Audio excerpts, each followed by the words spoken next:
सलाम, नमस्ते एंड सत श्री अकाल टू ऑल ऑफ यू। तो कैसे हैं आप सब। पिछले की वीडियो में हमने जाना राग द्वेष से रहित किया हुआ जो कर्म होता है या फिर अबोध अवस्था में किया हुआ कर्म संचित में जमा नहीं होता है, जिसकी वजह से हमें मोक्ष की रास्ते पे हम आगे बढ़ सकते हैं। इसके आगे आता है एक और कर्म, जैसे कि मनुष्यतर योनि से किया हुआ कर्म। जैसे मनुष्य के अलग जो भी योनियाँ हैं, मनुष्य एक ऐसा योनि है जिसमें हम जो कर्म करते हैं वो संचित में जमा होता है, फिर प्रारब्ध के रूप में हमारे पास वापस आता है। लेकिन मनुष्य जानवरों का जो योनि है ये भी ऐसे ही सिर्फ प्रारब्ध भोगने के लिए आता है, सिर्फ दुख भोगने के लिए आते हैं।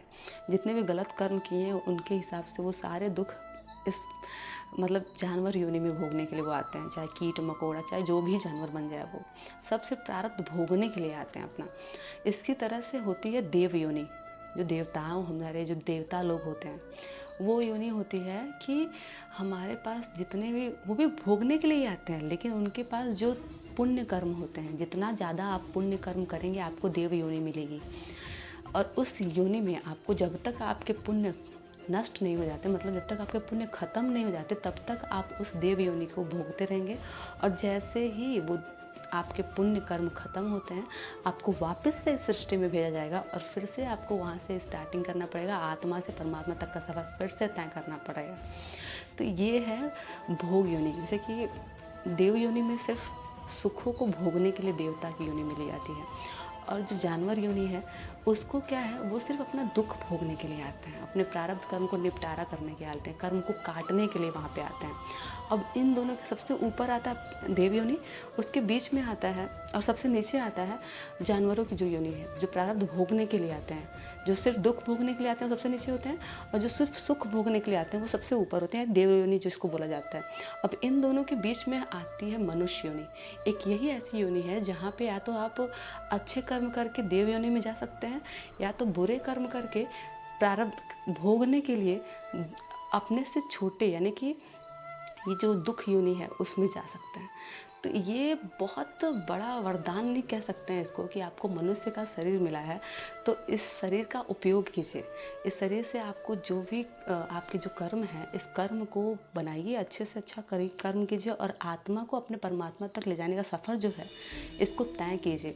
और यही करने के लिए हम यहाँ पे आए हुए हैं। तो प्लीज़ जितना हो सके अच्छे कर्म कीजिए। इसके अलावा जितनी भी योनियाँ इस संसार में, इस ब्रह्मांड में हैं, इस टाइम प्रेजेंट टाइम में हैं, वो सारी योनियाँ सिर्फ अपना प्रारब्ध भोगने के लिए यहाँ पे आती हैं। जैसे कुत्ता, बिल्ली, गधा, गाय, भैंस, पशु, पक्षी, यहाँ तक कि जो जल वाले प्राणी होते हैं, जो ब्रह्मांड में जितने भी प्राणी हैं, ये सारे प्राणी सिर्फ और सिर्फ अपने कर्म को भोगने के लिए यहाँ पे आते हैं। वो सिर्फ अपना प्रारब्ध कर्म भोगने के लिए आते हैं। वो एक नया संचित कर्म नहीं बनाते, ना ही कोई नया क्रिमाण कर्म बनाते हैं। उनके जितने भी कर्म होते हैं वो तुरंत उनको फल मिलता है और वो वहीं पे ख़त्म हो जाता है। उसके बाद वो कोई ऐसा कर्म उनका है ही नहीं जो संचित में जमा हो पाए, होता ही नहीं है। कैसे? जैसे मान लो आपके घर में आपने कुत्ता पाला है, उस कुत्ते ने आपको काट लिया, ठीक, और काटने की वजह से, जहर फैलने की वजह से आपके शरीर में आपकी मृत्यु हो गई, या फिर किसी सांप ने आपको काट लिया, उसकी वजह से आपकी मृत्यु हो गई, तो क्या आप इस कुत्ते पे या फिर इस सांप पे कोई कानूनी कार्यवाही कर सकते हैं, या फिर उसको जेल में डाल के या फिर उसको फांसी की सज़ा दिलवा सकते हैं? ऐसा नहीं होगा, क्योंकि उनके साथ बस प्रारब्ध उनका जो लिखा जा चुका है पहले का, उनका प्रारब्ध के हिसाब से सिर्फ उनका निर्माण हुआ था। उनको सिर्फ दुख, यानी कि सिर्फ उनको प्रारब्ध अपना भोग भोगना था। वो कोई नया कर्म नहीं बना सकते। इनफैक्ट उनका कोई कर्म संचित में जमा भी नहीं होगा। वो जो क्रिमाण कर्म करेंगे उसका तुरंत फल मिलेगा और वो उसके बाद शांत हो जाएंगे। मान लो उसने काटा तो उसको लोग 4 लोग पीटेंगे, मारेंगे, या फिर उसको हटा देंगे वहाँ से अपने पास से। पालतू अगर है तो उसको भगा देंगे, उसको मार के, जो भी मर्जी, वो इंसान के ऊपर है कि वो क्या करेगा उसके साथ। लेकिन अगर कोई सांप ही काट लिया तो वो सांप के ऊपर आप उसको पकड़ने तो चाहोगे नहीं। हाँ, ज़्यादातर केसेस में क्या होता है, सांप मिल जाता है, लोग मार देते हैं, तो मतलब उसका कर्म उसको वहीं पर तुरंत फल मिला और वो ख़त्म हो गया, वो संचित में जमा नहीं होता। तो ऐसे जो योनियाँ होती हैं, ये सारी जो योनियाँ हैं, ये कभी भी कर्म किए तो तुरंत क्रिमाण कर्म फल देके शांत हो जाता है। और इनके जो भी कर्म होते हैं ना, वो संचित में नहीं जमा होते हैं। जब संचित में नहीं जमा होते हैं तो ये प्रारब्ध के रूप में वापस इनके पास आते भी नहीं हैं। तो ऐसे ये सारी योनियाँ हैं जिसमें इंसान को अपना कर्म सिर्फ भोगने के लिए आना पड़ता है। ये कोई नया कर्म नहीं बना सकते और इनफैक्ट इनके कर्म संचित कर्म में जमा भी नहीं होंगे। और इनके साथ ही जो इनका शरीर मिला है, इससे ये सिर्फ़ और सिर्फ अपने भोग योनि मतलब अपनी जो उनको प्रारब्ध में मिला है कि इनको सिर्फ ये खाना है, ये पीना है और यहाँ तक कि अब बच्चे पैदा करना है और जो भी करना है, बस इतना, इसका भी उतना ही चलता है। इन प्यार की भाषा इनको भी समझ में आती है, तकलीफ़ इनको भी होती है, दर्द इनको भी, लेकिन ये जो चीज़ें हम जैसे कि होते तो ये हमारी तरह ही हैं बिल्कुल भी। इनको हर एक चीज़ समझ में आती है, बातें समझ में आती हैं, इनको सब कुछ पता भी होता है कि कौन बुरा है, कौन अच्छा है, हर चीज़ मालूम होता है। बस फ़र्क सिर्फ इतना होता है कि हमारा जो ये मनुष्य का जो शरीर मिला है हमें, इस शरीर में हमें अपने जो ऊर्जा को उसको ऊपर की लेवल में अप करके हम मोक्ष की तरफ जाते हैं। लेकिन जो जानवरों का शरीर जो मिला हुआ है उन लोगों को, वो जो शरीर है उसमें वो सिर्फ प्रारब्ध का जो अपना भोग होता है ना, वो गलत कर्मों को भोगने के लिए सिर्फ वहाँ पे आते हैं। सिर्फ वो गलत अपने जो पिछले जन्म के जो कर्म उन्होंने पाप कर्म किए हैं, उस पाप कर्म को भोगने के लिए वो उनको उस वैसा शरीर मिलता है और उस शरीर के हिसाब से ये भोग के यहाँ से निपटारा करते हैं अपना। जैसे आपने बहुत सुना होगा कि कई सारे लोग ऐसे हैं जो बहुत गलत काम करते हैं, बहुत ज़्यादा बुरे काम करते हैं। तो हम लोग ये सोचते हैं कि भगवान उनको दंड क्यों नहीं देते, ये इतना बुरा काम करता है फिर भी सही से रहता है, इसको कोई प्रॉब्लम नहीं होती। तो उस जिस जीवन में आप उसको देख रहे हैं वो उसने गलत काम किया, लेकिन आप उसी जीवन में कुछ पालतू जानवर भी ऐसे देख रहे होंगे जो सिर्फ आपके, जैसे मान लो कोई गधा पाला है तो वो सिर्फ बोझा को ढोने के लिए बना हुआ है, सिर्फ बोझ ढो रहा है। वो ये भी नहीं कह सकता कि मालिक मुझे प्यास लगी, मुझे पानी पिला दो, या फिर मुझे तकलीफ़ हो रही है, मैं आज ये काम नहीं करूँगा। हमारे अंदर ये है कि हम बोल तो सकते हैं, कम से कम हम बता सकते हैं कि मुझे तकलीफ़ है, मुझे दिक्कत है, मैं ये काम नहीं करूँगा। लेकिन उनके अंदर वो सिर्फ भोगने के लिए आते हैं। यही होती है उनके कर्मों का सज़ा। जैसे लोग बोलते हैं कि कर्म करता है इंसान लेकिन उसको सज़ा नहीं मिलता। सज़ा आपको ज़रूरी थोड़ी कि आपको एक ही जन्म में सब कुछ दिख जाए।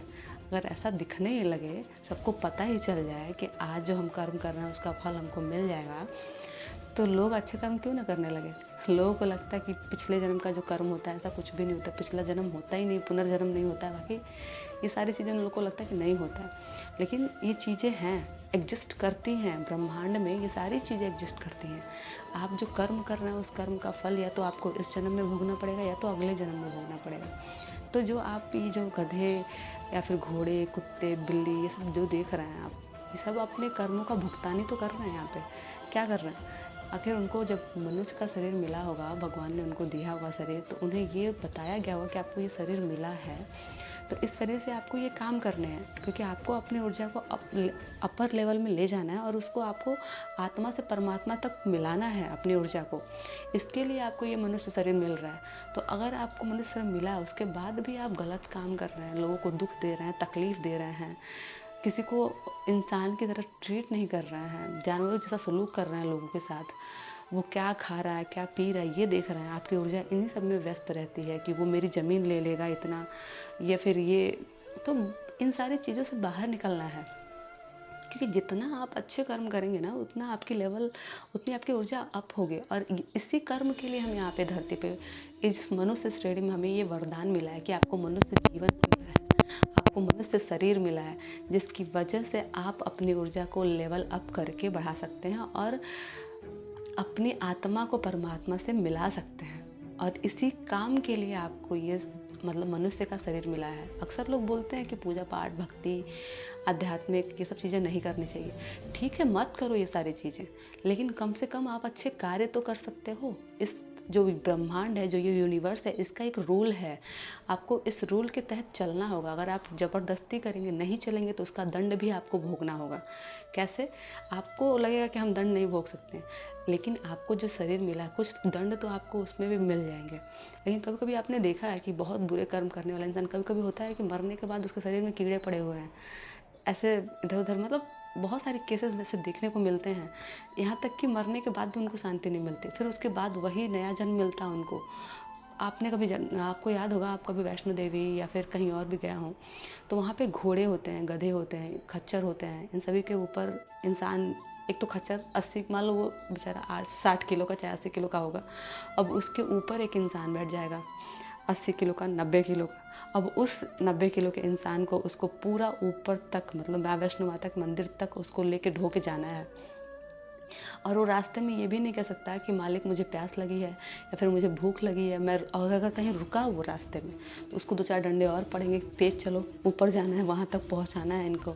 और उसके आने के बाद उसको जो वो इंसान पैसा देगा उसके मालिक को, वो भी वो उसका मालिक रखेगा, ये गधा नहीं रख सकता।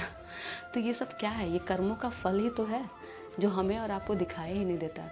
तो ये ही ऐसे जन्म है जिसमें हम, जो जानवर का जो जन्म हमको मिलता है, इसमें हम सिर्फ प्रारब्ध कर्म भोगने के लिए आते हैं। इसीलिए अक्सर हम बोलते हैं कि अच्छे कर्म कीजिए, क्योंकि अच्छे कर्म करने से आपकी जो लेवल, ऊर्जा का जो लेवल होगा, ये ऊपर बढ़ेगा और आप आत्मा से परमात्मा तक का जो सफ़र होता है तय करने के, जो आप यहाँ पे आए हैं, वो आप पूरा कर पाएँ।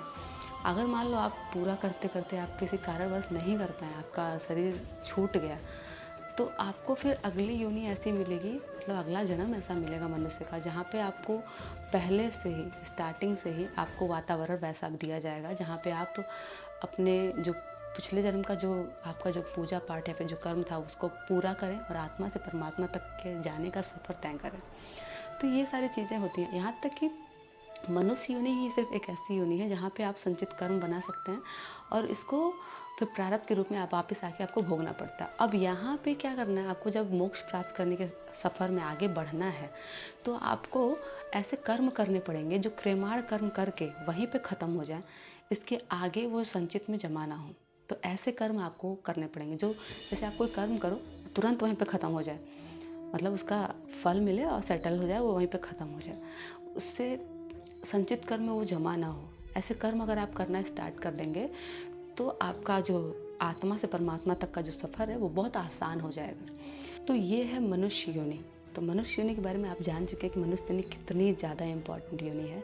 अगर इसमें आपको जन्म मिला है तो इस जन्म को आप ऐसे ही जाया ना जाने दें, इसको ज़रूर आप, इसको अपना, इसकी इम्पोर्टेंस को समझिए और जैसे जैसे आपको हो अपना स्वाध्याय कीजिए, कर्मों के बारे में जानिए, बुक्स पढ़िए और जितना हो सके आप नाम जप कीजिए, भक्ति में मन लगाइए, ताकि आप इन कर्म फलों के आवागमन का जो ये चक्र है ना, इससे आप ऊपर उठ सकें, आप जान सकें कि आप किस लोक में हैं, क्या कर रहे हैं, ये लोक क्या है, कैसे काम करता है, इसका नियम क्या है, ये सारी चीज़ें आप जान पाएँ, जिसकी वजह से आप इससे ऊपर तक जाने के लिए तैयार हो पाएँ, अपने आप को तैयार कर पाएँ, क्लास में आप लेवल अप कर पाएँ। तो इसी के साथ मैं वंदना राव फिर लेते हैं आपसे अलविदा, फिर मिलेंगे नेक्स्ट चैप्टर में। तब तक के लिए bye bye, take care and सबक है। Radhe Radhe. Thank you so much to all of you.